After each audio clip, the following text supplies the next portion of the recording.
Good afternoon, everyone. Welcome to the call about the upcoming ITS Congress in Lisbon, but also very importantly about some of the key topics. My name is Lisa Bach-Andersen. I'm the Congress Director and the Director of Communications and Events for ERTICO ITS Europe, and I'm delighted to be hosting today's webinar.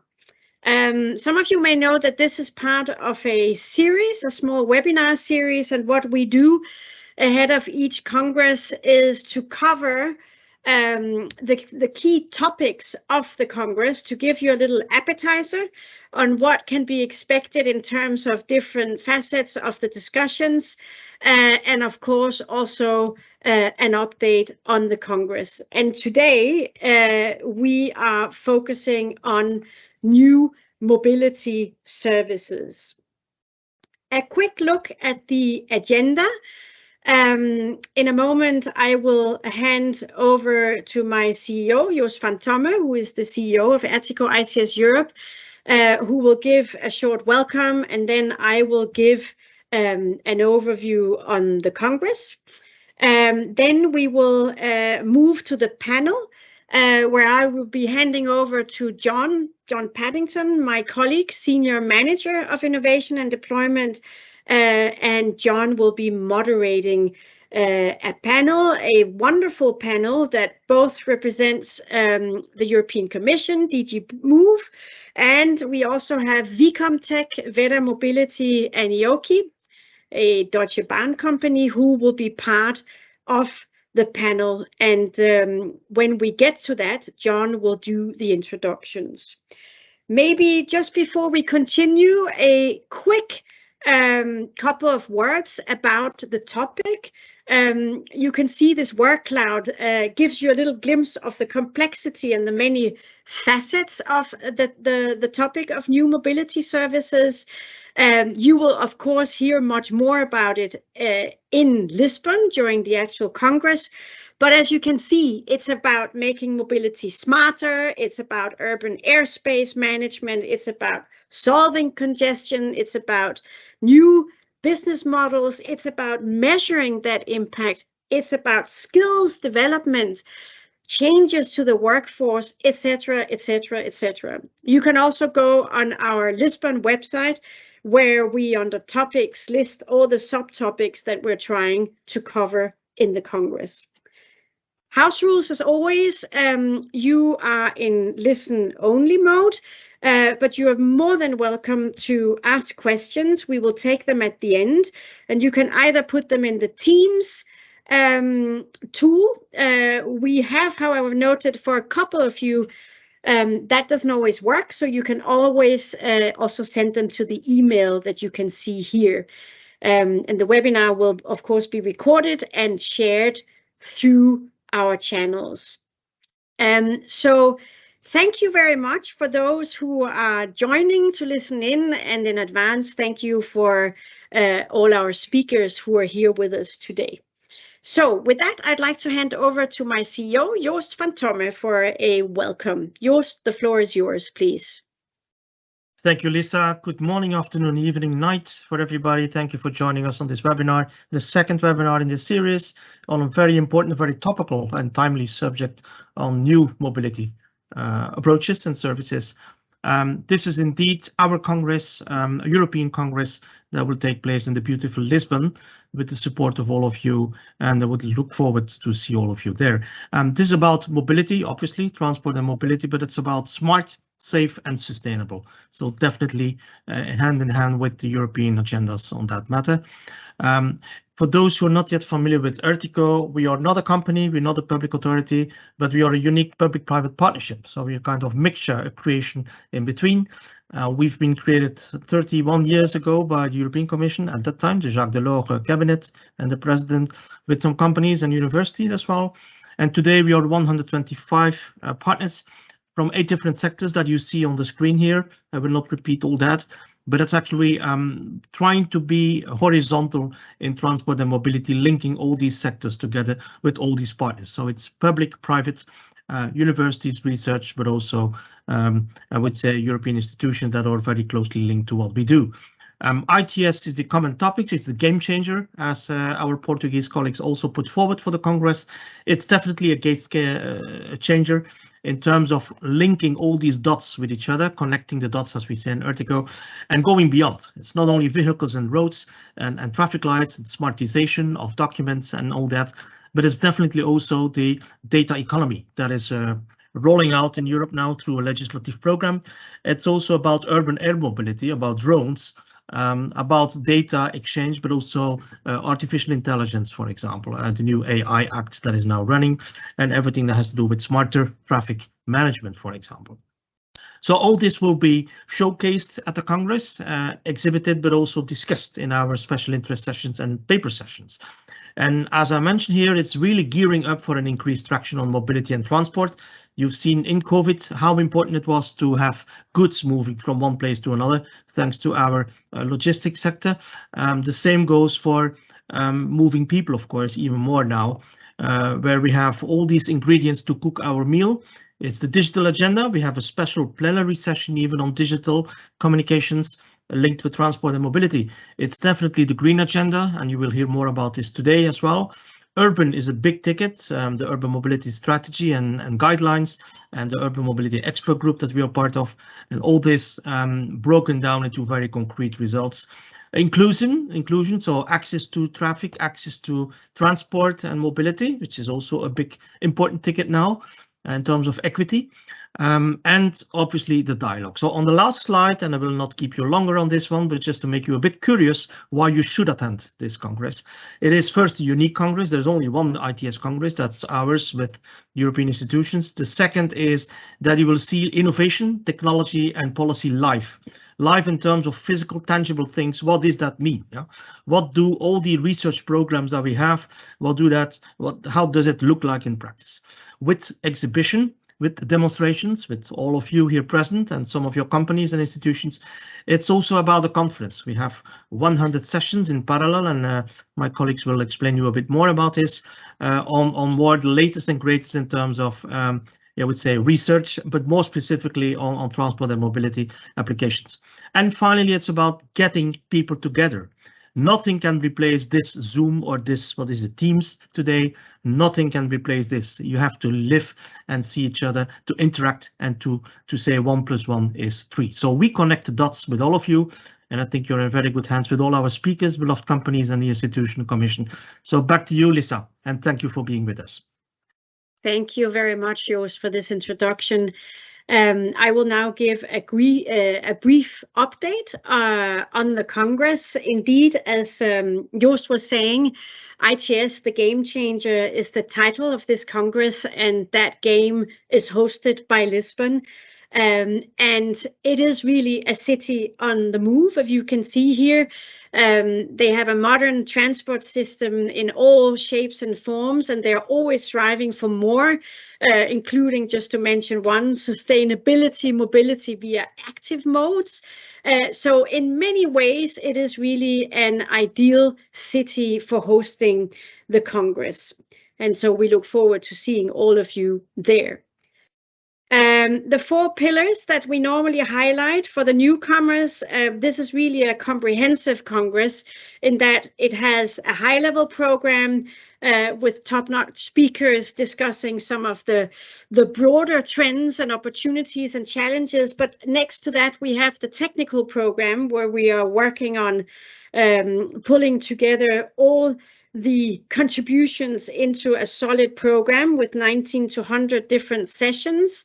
And then, of course, we have an exhibition next to that, and also demonstrations where you can see and try out the various technologies for yourself. And we, of course, have the social events and also associated events linked to that. And you see that here, the updated 3-day at a glance overview. We can, of course, also guide you to the website, but you see the technical program with the specialist sessions. They run through the 3 days. The high-level program has plenaries, opening, closing, etc. And we, of course, also have the exhibition and the demonstrations running through full time. And, of course, we have the social events as well. Here you can see, as I said before, ITS the game changer, and through our work with the program committee, we have landed on the 5 topics below. As I think I mentioned before, you will have much more granular information on these topics on the site. But the point is that they really run through everything that is being done in Lisbon, whether it is the high-level program or the technical program, etc., etc.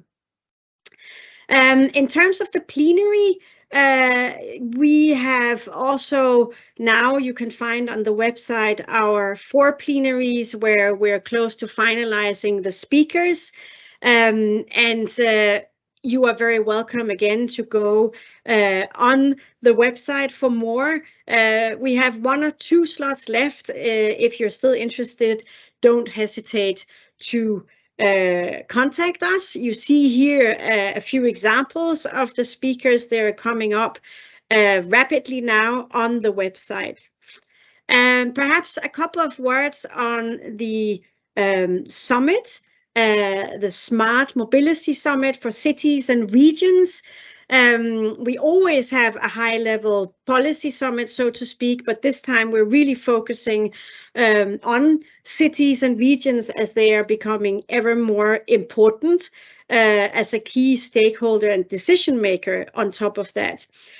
So we are expecting around 40 participants to this summit. It is an invitation only, and it is really a forum for debate.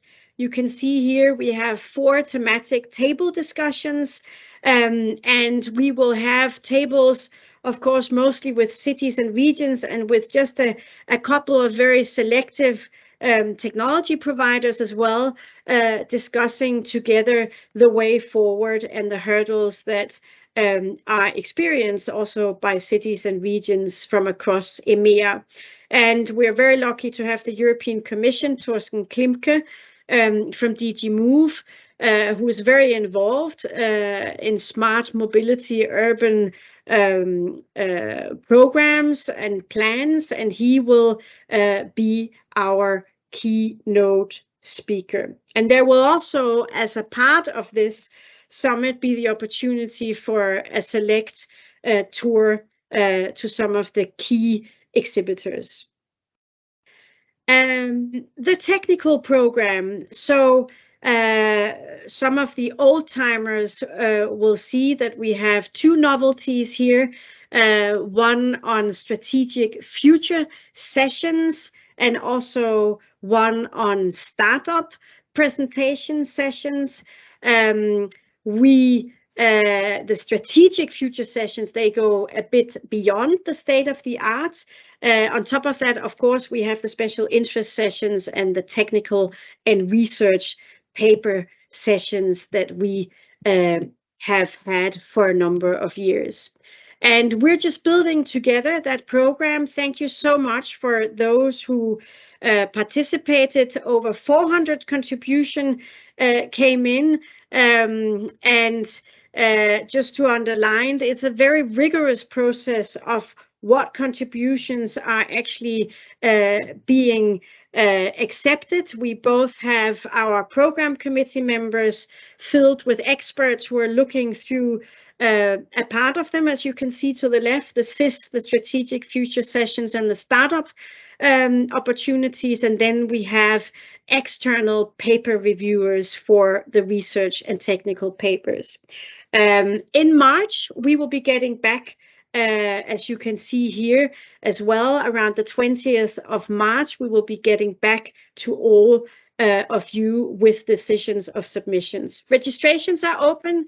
They opened last week.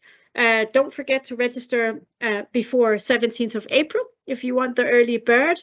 And also, when you have registered, then early May, we have the Congress app that will be launching, and which is an opportunity not only to link up with different parties, but really also to go the extra mile and look for the business opportunities. I know that in the last two congresses, we really had some fantastic feedback, because a lot of people felt that it gave the opportunity to meet up for a coffee, also with those CEOs or high-ranking people that you normally get a little bit harder to get to.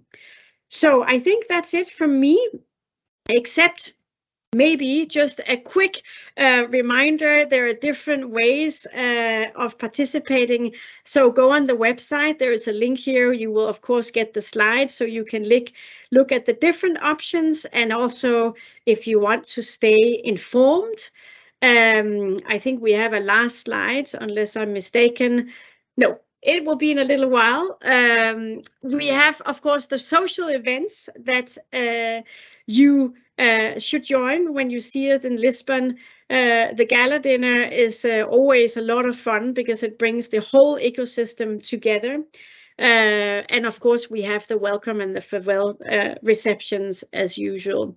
Here is the slide I thought came a bit earlier. If you want to stay tuned, here you have the direct links when you receive the slides. Don't hesitate to be part of the conversation.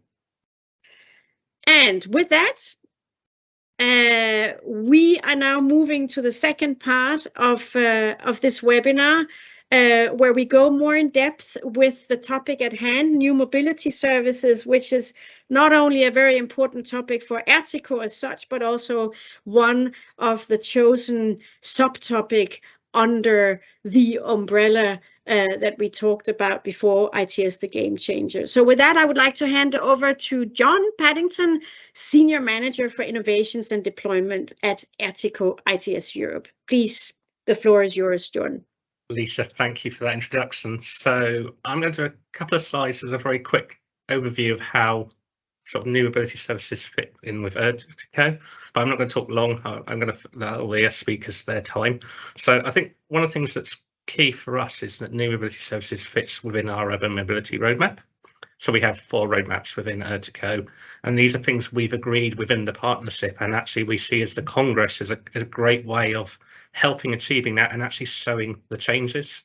Particularly things that are important to us are that we have targets. So we're aiming to save by 2030 1 million tonnes of CO2, 1 million hours of delay, and 10,000 lives saved. You can see through that sort of roadmap the different stages, the key things we're looking for, and I'm sure our speakers will be talking about how their work will contribute and link to this. Next slide, please. And then I put this in because I wanted to show that the projects are not just theoretical, they're not just research and design. We're doing things on the ground, and one of the things we're really keen with ERTICO is knowledge sharing, capacity building. So I include some pictures of some of the demonstrations from the SOW and Solutions Plus project. You can see there's there's demonstrations around the Ariane base. There's in sort of just outside Salzburg, but also around the world. So we're doing things in Pasig and Dar es Salaam, and these are a lot of these are real users. These are the people that will be using these solutions. That actually we're sharing knowledge, and that's the whole point of the Congress. Really, is to take expertise from one people, share it, all that networking, all that great stuff. Okay. I'm going to very briefly introduce the speakers, but they can then talk about their roles themselves. So our 4 speakers represent the breadth and depth of the sort of experience you'll hear at the Congress. So first up is Petra Soderquist. She's a policy officer at the European Commission. Then we have Dr. Aina Ortegui as head of ITS and engineering at Vicomtech. Then Franco Rosso, international sales and business development manager at ioki. And then Oscar Menegas, Director of Product Management, Europe Verra Mobility. And so just to remind you about the questions, please put your questions in question and answer. We'll have time at the end for them. So I will hand over to Petra now for her presentation. Thank you, John, and good afternoon, everyone following this webinar. A big thank you to ERTICO Europe for inviting us at the Commission and DG Move to be a part of this webinar today. We are, of course, very excited not only about this webinar, but also about the Congress, of course, the ITS Congress in Lisbon in May, and we hope to see all of you or most of you there at least.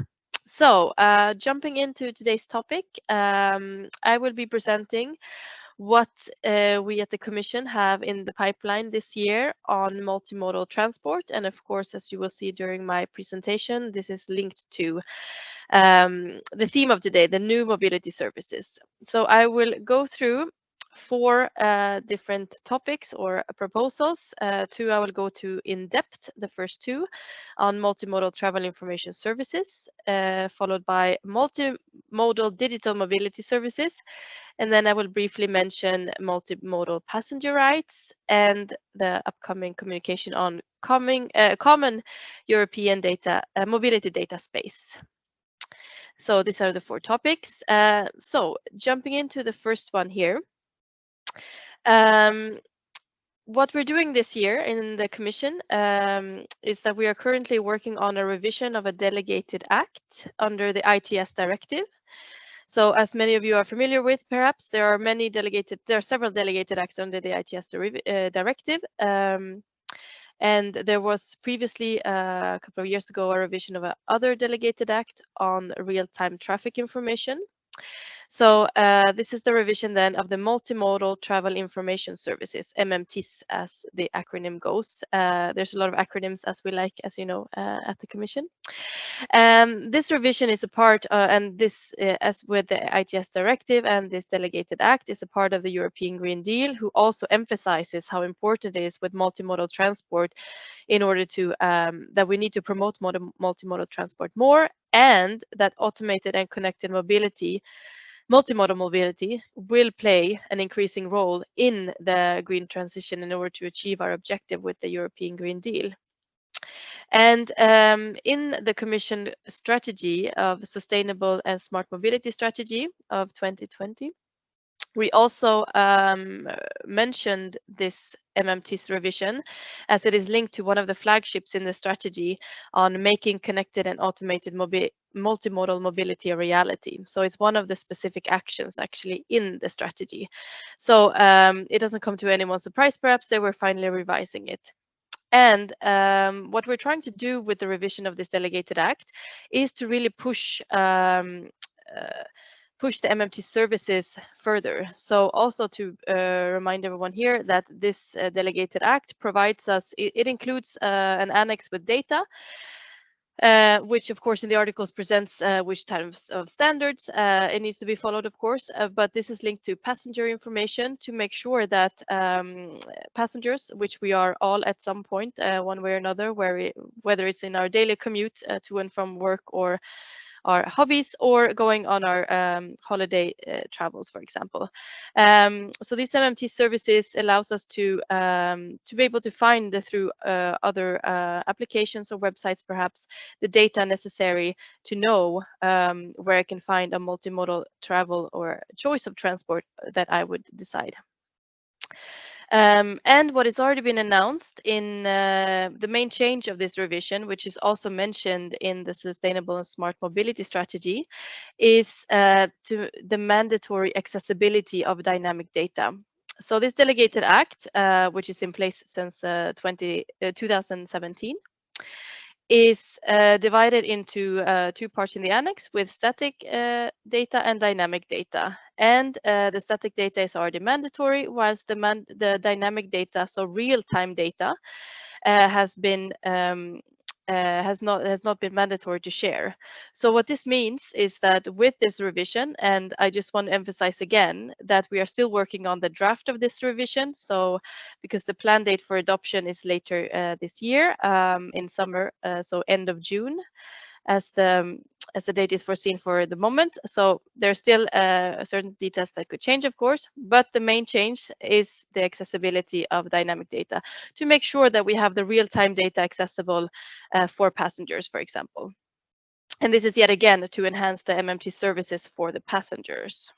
And of course, as we're always talking about here, what we're talking about is that the data holders, so transport authorities, transport operators, will need, once the data exists in a digital format, they're mandated to be made accessible via the national access point. And the next step after this MMTs revision is a new legislative proposal that's coming also. Same date, we're also planning it for end of June. Is a new proposal on multimodal digital mobility services. This is also linked to the Sustainable Smart Mobility Strategy, and this legislative proposal will create an EU framework to increase the deployment of digital mobility services within and across modes. So with this MDMS, it's also linked to, for example, mobility as a service, which is what certain initiatives can look like, of course. But what we're talking about here is the legislative framework to boost the market. So to clarify, we want from the EU Commission side to boost multimodal transport, but we are not, of course, creating this application or this website where you as a passenger can find the information, can book it, and can pay your ticket and get your ticket. But this will leave up to the market. So this legislative proposal addresses this market challenges for these MDMSs, and the purpose is, of course, to improve multimodality and sustainability. Next slide, please. Yes, then I just want to have it mentioned that what is also in the pipeline this year in the Commission and DG Move is a review of the passenger rights regulatory framework. So to also boost, of course, multimodal passenger rights, as we have with the information with MMTs, with the booking and payments of MDMS, then we also have these passenger rights, which other colleagues in DG Move in B5 are working on, which will also is planned to be adopted during 2023. And this is also to be creating coherence with the MDMS, of course. And lastly, I want to mention a communication, which I know a lot of you following here is probably very interested in. It's a communication on a common European mobility data space, EMDS, another acronym. This was announced already in the European strategy for data, with the main objectives to identify crucial data and increase the availability to support services considered essential across EU's territory. And it's to help the discovery of available data resources. So this communication this is important to also be aware of. This communication addresses both passenger transport as well as freight transport. And it's also only a communication, it's not a legislative proposal. And of course, there is a reference to MMTs and MDMS in the communication, because this is sort of the gathering communication. So these, the MMTs, MDMS, and EMDS is a part of a package that will be presented and is planned to be adopted at the end of June. That was all from me, and happy to take questions later on in the webinar. Thank you, Petra. That was, as always, fascinating. It's always really good to see the European Commission working in this space. And then sort of showing how we link to the next speaker, we can fully understand that things like mobility data spaces, they're going to require new skills. So Dr. Anna is going to tell us how we're going to be working on sort of encouraging these skill development. And over to you. So thank you, John, for making this introduction. So first of all, I would like to thank ERTICO for inviting me to this webinar, and hope to see all of you in the ITS Congress in Lisbon. So I am Moyana Otaegui, and I am the director of the ITS and engineering department in Vicomtech, which is a research institution. And I am going to talk today not about technology, that is what we usually do in the research institution, but on the new mobility skills development, which are the changes and the challenges that we are facing thanks to this game changer that is happening in mobility. So next slide, please. So the Congress says that is a game changer. Here in my slide, I have written a revolution. So if we go through the history, so we know that in the mobility in the past, we had the vehicle as a key element of the mobility. And this have made Europe quite strong in and the automotive is one of the key industrial sectors in Europe. which is very important, and we do have a lot of working on that sectors. However, new challenges, new user-centric approaches, new elements that we have in the mobility have made us to evolve this concept of the vehicle and move towards some kind of a mobility solution, an ecosystem of mobility, where the vehicle is one of the elements of this mobility. So in the last year, we have focused ourselves on trying somehow to do a reduction of emissions, increase the mobility offers, try reducing the congestions, and these have made somehow to evolve this concept, also thanks to the technology, okay? So please, next slide. So what we have done is we have evolved all of the elements that we have in mobility. So from the infrastructure side, so there is not only infrastructure. So we are trying to make them somehow more intelligent. We need to monitor them. We need to gather data from the infrastructure. We are making the vehicles more or smarter than that. They are trying to help the users and be more effective in their integration in the mobility ecosystem. And also in this digitalization, in this data economy, in this AI evolving technologies that we are seeing, we do have a lot of, we have seen in the last years a lot of efforts on trying to build services on top of that, on all the data that we are somehow gathering. So we do have an ecosystem where we are mixing the citizens' needs, the vehicles, the infrastructures, and the technology, okay?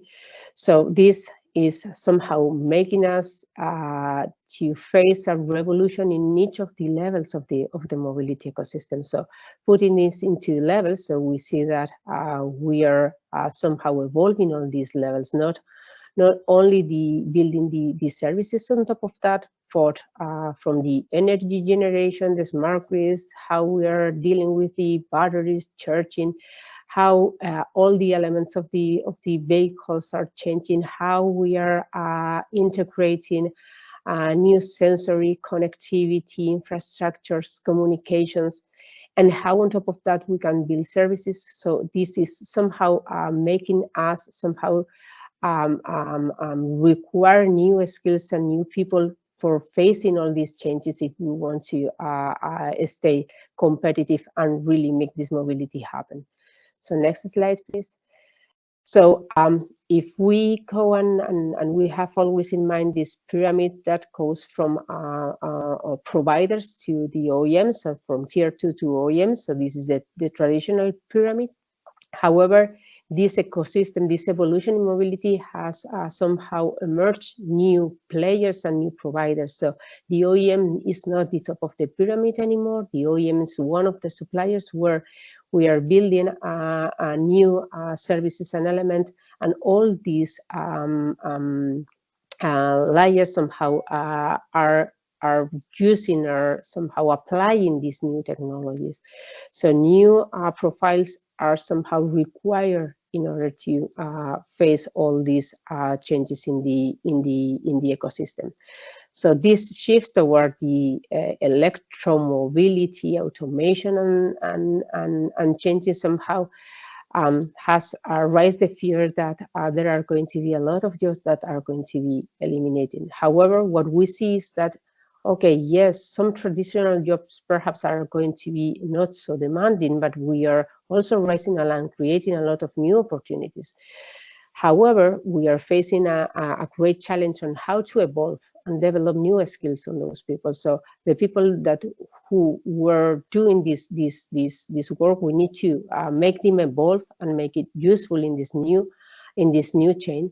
And also we need to have the companies to rethink how this work is organized.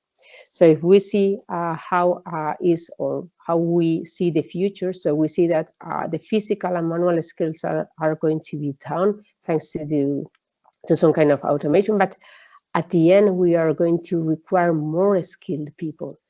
And we need somehow to make this happen, and not only by demanding technological profile people, but we need also to integrate them on the new technologies.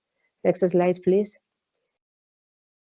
So at the end, we see that we are going to be requiring engineers and people who are very good at data management and artificial intelligence or communication, but they are not only the people facing these changes. So we need somehow to integrate the people that are already working on traffic management, on fleets, on drivers, and so on, to be part of this transition. So when we are facing the technology, we need to think that we are developing technology for people, and all the elements, all the interfaces, all the conceptualization and the explainability on how these new technologies are being used, this needs to be transferred also to all people that are involved in the development and exploitation chain. And this is really the opportunities and the challenges that we will face in the future. So thank you very much. And I will be taking the questions at the end of this session. Thank you very much. Thank you, Anna. I think that reinforces the Congress theme of ITS being a game changer, and it's not just about technology. What struck me was the point you made about the different tiers, that we've got new companies coming in. So I'm really pleased that our next two speakers will probably represent these kind of new emerging technology companies. So I'm going to hand over to Oscar, and he's going to talk about sort of shared mobility. Thanks, John, and good afternoon, everyone. Thanks for joining in, and a big thank you, obviously, to the ITS ERTICO team for hosting this webinar. So my name is Oscar Melligers, and I'm responsible for product management at Verra Mobility in Europe. And in this session, I want to talk to you about shared mobility and some challenges this may present to our industry when it comes to managing payments. But before I dive into this topic, please allow me to briefly introduce the company that I work for, so you understand from which angle we're approaching this topic. Verra Mobility is a global organization headquartered in Phoenix, Arizona in the USA, and we offer smart mobility solutions and services and are driven by our purpose to make mobility safer and easier for everyone. And in Europe, we have two distinct propositions relevant for today's session. The first is solving complex payment challenges for shared vehicles. And here we work with the world's largest fleet and rental car companies and provide a toll management service where we equip an onboard unit in the vehicle for a smooth cross-border tolling experience for the renter.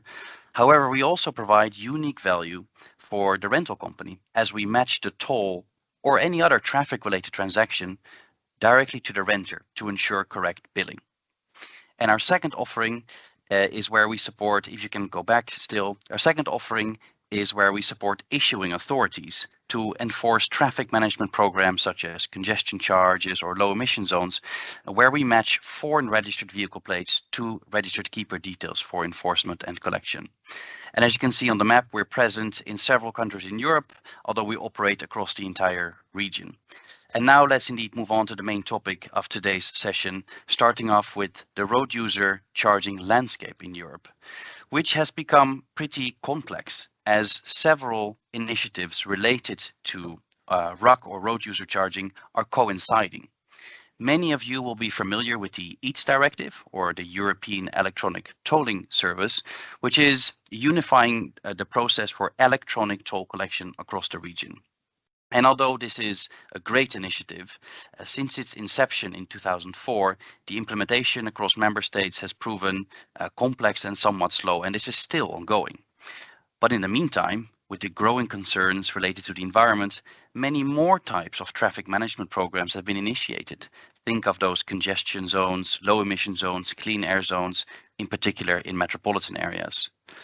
And then we have the electrification of vehicles on the road, putting pressure on the fuel tax income for governments to cover for road maintenance. And this has led to many countries implementing or piloting distance-based road user charging to complement this declining fuel tax income. So there are many different programs live at the moment, and the rise of shared mobility adds to this complexity. Let me explain you how. Shared mobility is nothing new, right? It has been around for many years in its most classic forms of public transport, taxi services, or car rental, but in recent years it has expanded rapidly. As you can see in the graph from a recent McKinsey report, more than $100 billion has been invested over the last 10 years, and we now have several hundred companies innovating the future of shared mobility. And this growth comes from many new types of shared micro-mobility services, such as bikes and scooters, but also the car sharing market is growing rapidly in several new forms, such as stationary car sharing, where vehicles are collected and returned to specific mobility hubs, or free-floating car sharing, where you can pick up a car from a nearby location and leave it at any other location, but also peer-to-peer car sharing, where private vehicle owners make their vehicle available for short-term rental. And what this means is that the relationship between the driver and the car owner is no longer that straightforward. And this can cause some challenges for issuing authorities and fleet companies. Let's take a look at that. So on the next slide, you can see a process. And on the left-hand side, you can see any type of road user charger. This could be a municipality or a road or a toll operator. And in most instances, the transaction is assigned to the passing vehicle based on electronic means, such as license plate recognition or indeed through an onboard unit in the vehicle. And in such instances, the transaction is assigned to the vehicle owner. And as we learned with shared vehicles, that's typically not the driver. So what then happens in most countries is an administrative and time-consuming process to find out who the driver was of that vehicle at that point in time, and then provide the details of the driver back to the issuing authority as a transfer of liability. Now, this is unnecessarily duplicating the effort and delaying the collection of fees for the issuing authority. And at the other end, it's causing significant administrative burden for shared mobility fleets. Luckily, I do have some good news. If you can skip back for just a few more seconds, as Verra Mobility has been working with many fleets and car sharing providers, both in the USA and Europe, to solve this challenge. So through smart integrations, we can facilitate the matching between the road user transaction and the vehicle renter at a time, providing direct payment to the issuing authority and direct renter billing for the shared mobility fleet. So now on to my final slide. And as a closing message, perhaps to all my industry peers, let's continue to focus on the initiatives that drive the most relevant impact, focused on environmental conservation and public safety, as we've seen on the main agenda of all institutions. And then through collaboration and leveraging technology, if we collaborate as an industry, we can solve these challenges related to interoperability and collections to make these programs happen. Again, also from my side, if you have any questions, please submit these towards the end of the webinar, and feel free to connect with me directly on LinkedIn, or as you can see on the next slide, please do come and meet me or any of my colleagues at the ITS European Congress in Lisbon, to which we are very much looking forward. So that's all from my side. Many thanks for your attention. Thank you, Oscar. That's excellent and nice tying into our roadmap with the safety and environmental impact. Okay, so we're going to move on to our last speaker, Franco from ioki, and he's going to be talking about sort of demand responsive transport and the operations of it. Yes, exactly. Thank you, Sean, and thank you, Lisa, also for the introduction, and thanks also to ERTICO for hosting and for the invitation to ioki to participate in this webinar. My name is Franco Rosso. I am International Sales and Business Development Manager at ioki, and punctually I'm leading our internationalization of our company in Spain and Italy. Today, in the session of today, I'm gonna introduce how DRT services can strengthen public transport services. But just before, a few words about ioki for those who doesn't know yet. We are a German company based in Frankfurt, and we are a subsidiary of Deutsche Bahn. Yes, you can just move to the second slide. We are a subsidiary of Deutsche Bahn, which is the largest public transport operator in Europe, and we were born within the group around 5 years ago with the vision or the challenge, yes, to connect people and shape the future of local public transport. And how do we see the future of public transport? We see that a service which actually is made for citizens should be flexible and customized enough to actually meet the needs of mobility of those citizens. Yes, or in other words, to be tailored, yes, not only to the people but also to the region. And this is how our portfolio is built. We have in the center our DRT platform, which is widely used for public transport operators or public entities to manage this kind of flexible services. But also we have our team on mobility analytics, because by the end of the day, we are public transport, yes, and our final goal is to improve current system. And because of that, we have a group of experts to understand how it can be improved and to understand where DRT services can really add value in the system. And lastly, we are also working in implementing autonomous driving within the public transport, because as I said before, we are working in the future of public transport, and autonomous vehicles will definitely be there.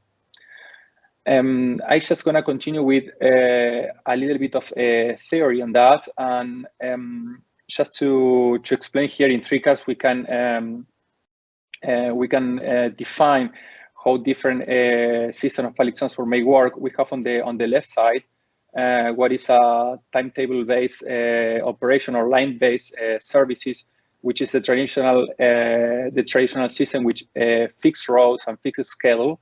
And although this kind of system have a big bundling capabilities, they don't have the best flexibility sometimes to cover the needs of mobility. As a second place, if we move to the right of the screen, the third card, we have the on-demand system, the DRT system, which the main characteristic is a flexibility from the point of view of the offer, but also from the cost efficiency of the operator side, because here we can just move the vehicles exactly where the need is, avoiding to move vehicles without passengers. And in the middle, of course, we have a kind of a mixed situation in which we may put both systems together to be integrated and create a new one. Yes, after saying that, I just want to go through 2 examples that I prepared for today. One of them is how these services may be applied in urban or suburban areas. And after that, we'll also review how it can be implemented in rural areas.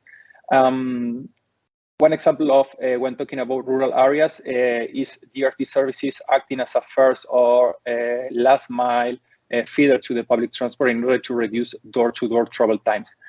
What you have here in the screen is the city of Hamburg, in which we are working already since 4 years.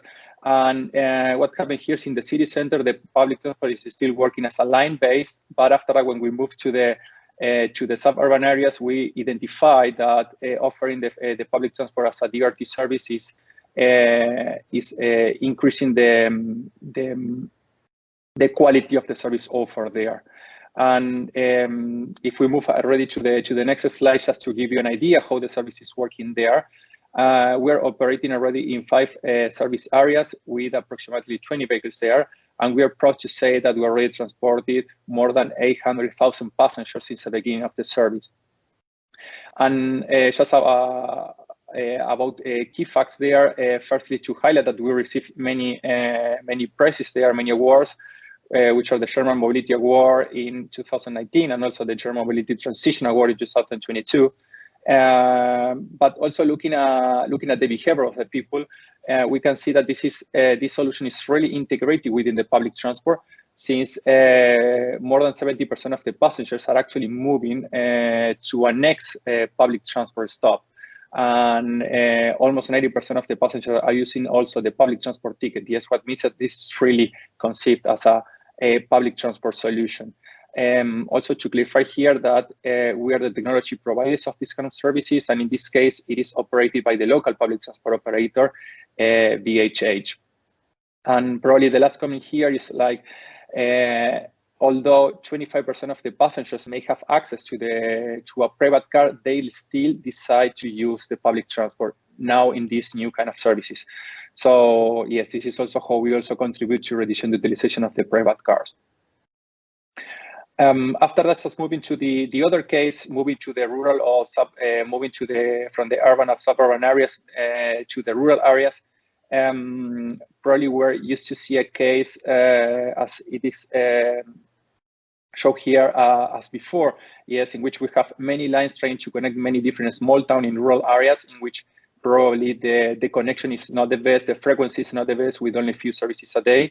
And our goal here is to integrate new services. Yes, again, the ERT services, we can provide the flexibility that the people and the region actually needs.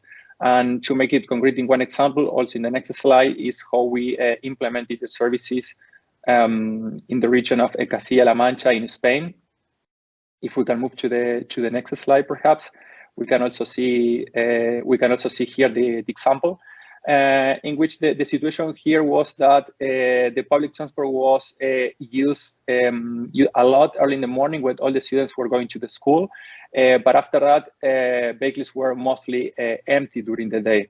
So what we did here is to keep the line-based public transport early in the morning, yes, because we have a demand for mobility enough to operate in that way, but after 9 a.m., the service is transformed on demand. Yes, and covering with 11 vehicles, we are connecting more than 100 municipalities in the region. Yes, 112 to be more precise. Yes, also another key factor of this service is the service with the largest operational area in Spain as well. So it's also another clear example how both services can be integrated.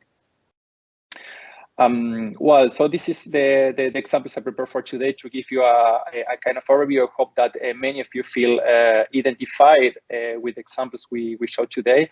And just as a bottom line is how we see the future of public transport that have to be flexible and customized to the people and to the region, and also integrated, yes, with the current system we have. Yes, just open the question, what is important to you, what is happening in your region? Yes, happy to discuss about it in the Q&A session later. Of course, in Lisbon in the I3C European Congress. Thank you. Thank you, Franco. I always like to see real results, and I think what I found really fascinating about your presentation was that often people say like there's a tension between sort of DRT services and public transport, but you're showing that actually DRT can work quite well with public transport. Before I move on to the question and answers, we've had a few people say that they've had some issues about seeing the slides. Apologies for that. Hopefully it's only a few people. We will make the slides available after the presentation, and the recording will be on the website if you want to go back and see things. Just as a reminder, do put your questions into the Q&A part of Teams. We'll cover them. I've got some to start with. As I said, we're really interested to hear your questions, and you've got a good opportunity for really amazing speakers here. So sort of to kick off the question and answer phase, Petra, I'll start with you with a question. You talked about things like MDMS, MTIS. I'm just wondering how that sort of links to the theme of new mobility services. Yes, thank you, John. Well, if we look at the theme for not just this webinar, but also which is one of the themes, of course, for the ITS Congress in Lisbon, then which is all this information is also possible to find on the ITS Congress website. I mean, the different subtopics, let's say, under the theme. So if you look at the integration of services and modes and sectors, this is how we see it, that with the MDMS, so the legislative framework to boost multimodal transport, this will be an integration of services, because with the MMTs, as I mentioned, the Delegated Act, we have this information, the access to data, the access to information. But today, of course, there is a challenge to be able to find the information across modes as a passenger, and to be able to link your the travel service and the travel choice that you would like to see, and also with European mobility data space. This will also be cross-referencing different services and modes and sectors to gather the data, let's say, at European level. And then when you look at new mobility opportunities and expectations and accessibility for all users, this is also what I mentioned on the revision of MMTs. The main challenge is to be able to mandate and make it mandatory to share real-time data, and this goes for scheduled transport and on-demand transport, so also very linked to the other speakers here today. But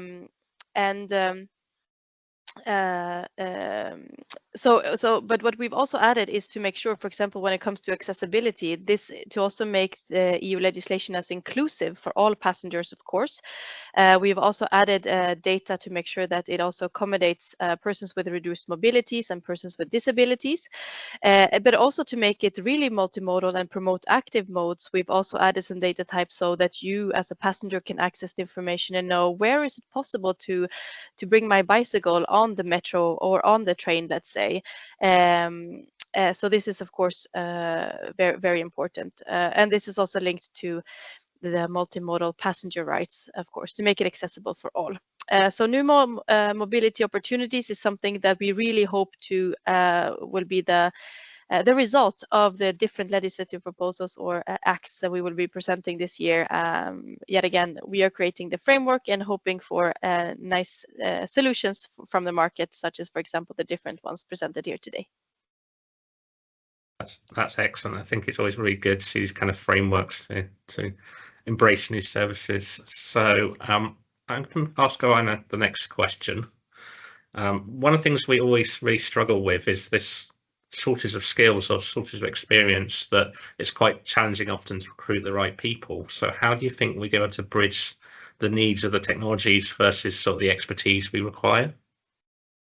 Yeah, good question. Good question, because this is something that we are seeing that is happening. So companies trying to introduce these new technologies, these new roles that I have been explaining in my presentation, are looking for profiles that are not very extensive, which means that they are struggling. A lot of companies trying to find a profile that is not very populated in the market. And on the other hand, we see that there is people who have some skills, and now they are not so demanded, looking for some kind of work in there. So we need somehow to start thinking on how to reduce this gap and how to make some kind of programs, or from a holistic view on how to try to reduce this gap by organizing specific topics and activities to try to introduce technology to also all workers, because otherwise we are only going to see this gap growing and growing, and we are going to lose some kind of potential in the market. So this is something that is not an easy answer, but it's something that we need to think about in the upcoming years if we want to still be active and be in the position that we are in the market and in the ITS ecosystem. Yeah. It is definitely a challenging one. We've had a couple of questions come in. They're quite interesting, actually. They're probably going to be, I would say, open to the panel, and let's see, it might push you a little, but I think it'd be interesting. So one of the questions that's been asked is around sort of package and food delivery services. And the question, and this is the debatable bit, I suspect, is saying that these have happened really without ITS.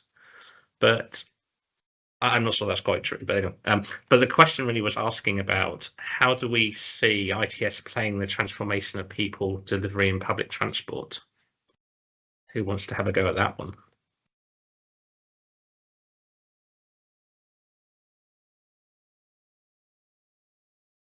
John, can you repeat the question? To be honest, Yes, sorry. please. Not so clear. Yeah, sorry, it was quite a long one. Sorry. Yeah, Yeah. let me try to summarize it. I think it's effectively asking the question of, what role does ITS play in sort of the emergence of new services around transporting people, deliveries, and public transport?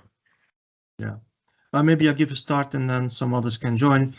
But definitely the whole digital agenda is to elevate not only the physical infrastructure and the physical tangible things that move you and move people and goods towards the digital era. So that's one of the MDMS proposals as well, I think.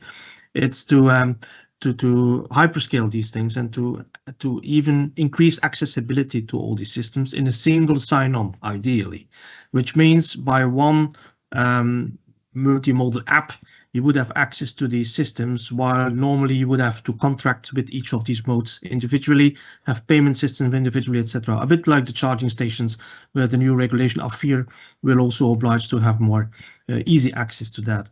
So thanks to ITS, which is connecting all these dots together through technology and innovation and data sharing, we have in one click literally access to multitasking, multimodality issues.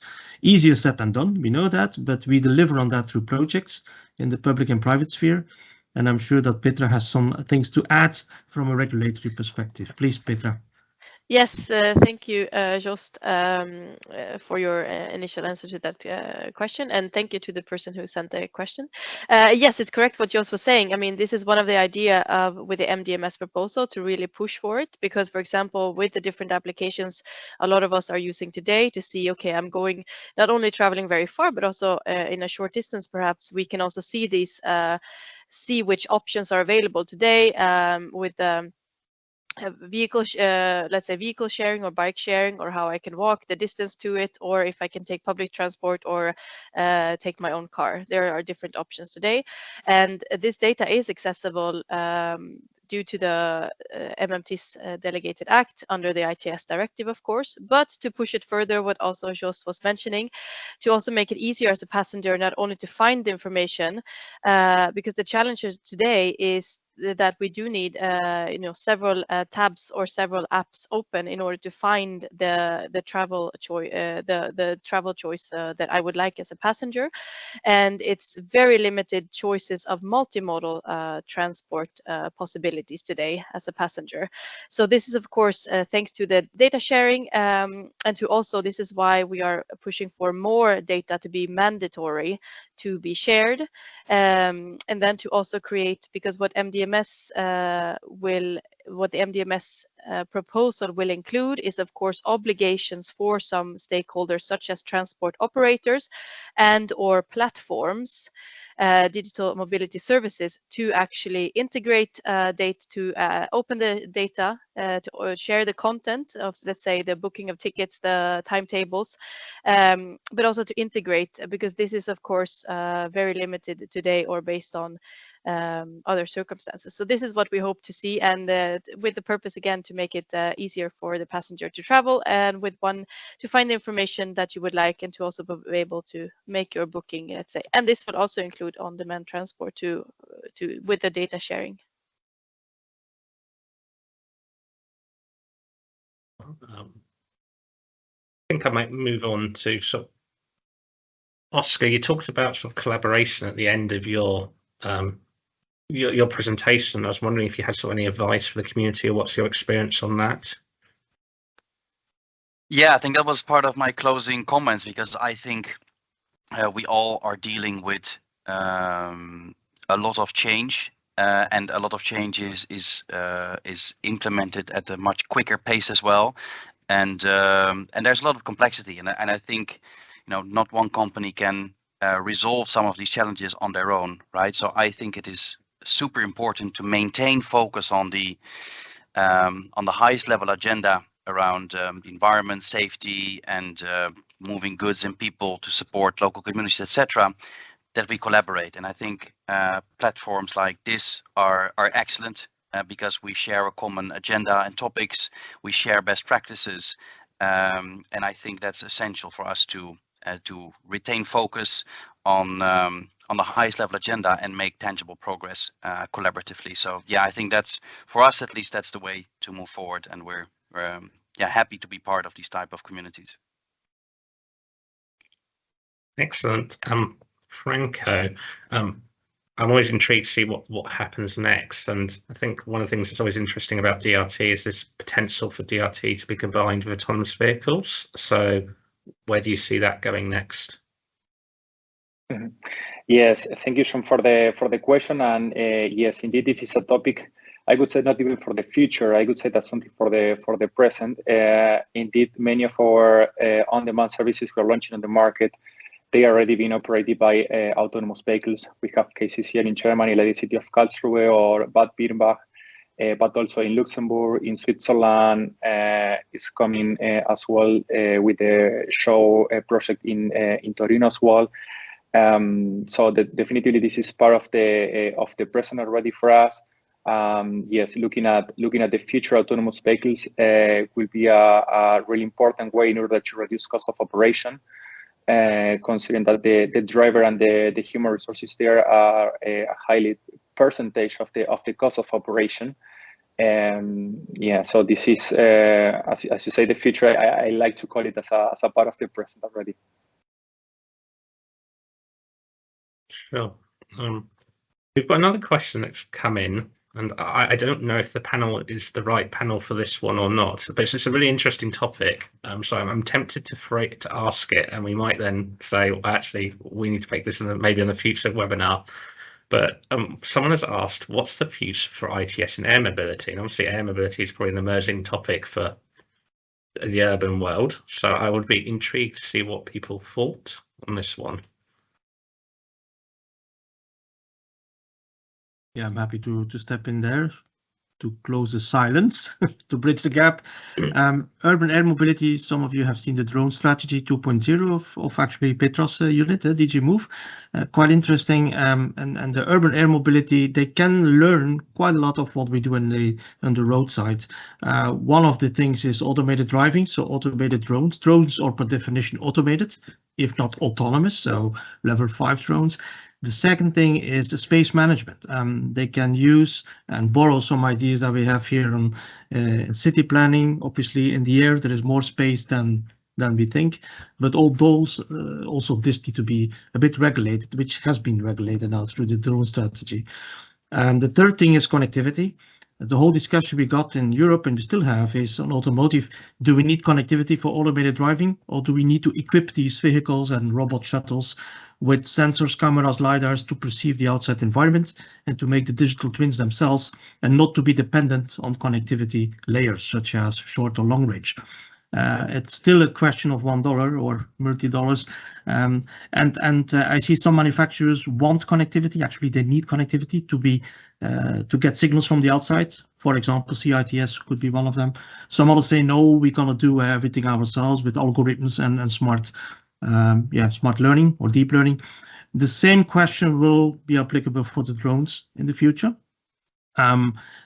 These are some of the learnings. Probably traffic management that we see on the roads. It can be less dense in the air at this stage, but if you have multiple drones at the same space, we need to manage a bit the space as well.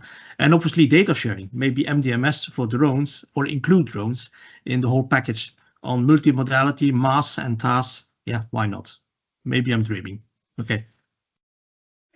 Yes, I can just comment there also. I find it absolutely a relevant question, and I've mentioned the MMTs now and the annex in it. So as I mentioned, it includes scheduled and demand responsive and personal transport. And the examples we list in the delegated act in the annex are examples of different modes and means, and it's not an exhaustive list. And I know while we have worked on this revision, drone specifically has not been mentioned, but other on-demand air mobility transport has been circulated and been brought up. So I think it's very positive that this is mentioned as well, because when we do have more, let's say, on-demand air mobility options available, then of course this will also be when they are to share the data of this will also then be included in the access to the data we have available, as well as in the MDMS services that we can be provided. And I mean, already today, the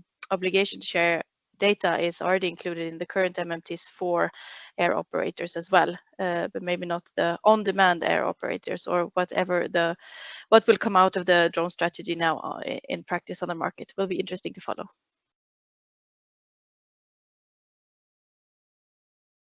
Okay, right.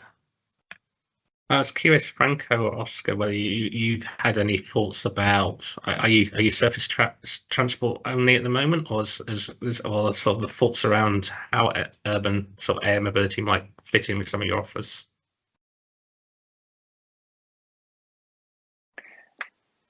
Yeah, I can give yes. an initial response.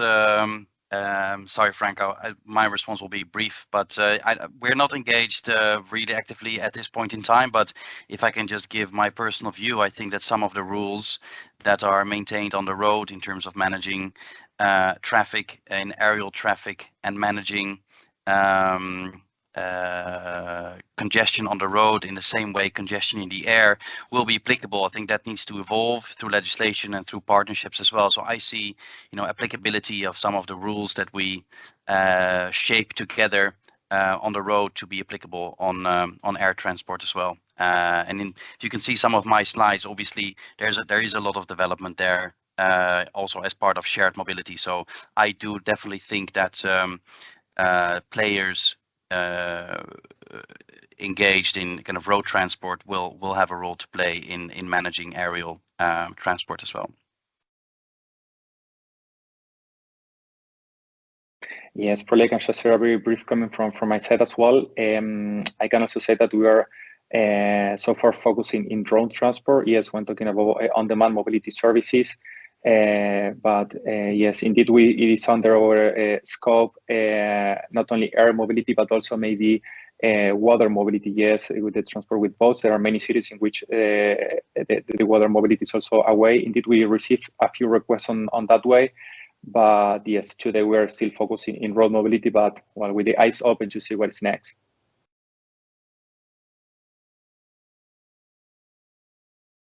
Excellent. I'm going to close with one last question for Anna. It's something I just thought about. Talks about also the skills challenge. I was wondering, because we were talking about air mobility, and I was wondering, do you think there's ability for us to sort of learn skills or experiences from some of the other sectors? Difficult question, but yes, I think that I will align with what Josh has just mentioned. So we can learn from automated driving and some of the deployment that are being doing in these shuttles and public transportation that are being deployed by using remote driving. So I assume that for also safety approaches, we are going to be demanding this kind of skills also in the drone part. And at the end, so is kind of a new mode entering, but the technologies lying behind that are going to be somehow similar. So at the end, it's going to be also some kind of evolvement of the skills that are needed or are going to be required in this ITS new ecosystem that is being built. Thank you very much. We're coming to an end. We can all see that there is no shortage of different topics to discuss within New Mobility Service. I want to take the opportunity again for thanking all our speakers. It has been a fascinating panel, and thank you to my colleague John and Joost for their participation. And last but not least, of course, thank you to all those who chose to call in and be part of this webinar. Last thing I want to say is watch out for the space. We have the third out of 4 webinars coming up, the 6th of April on future traffic management, one of the other key topics of the Lisbon Congress. So we hope to have you with us and thank you very much for today. Thank you, Lisa, as well. Thank you to ERTICO for organizing this. Bye. Thanks, Welcome. everyone. Bye-bye, Petra. Thank you. Bye-bye, Bye. everybody. Bye. Bye-bye.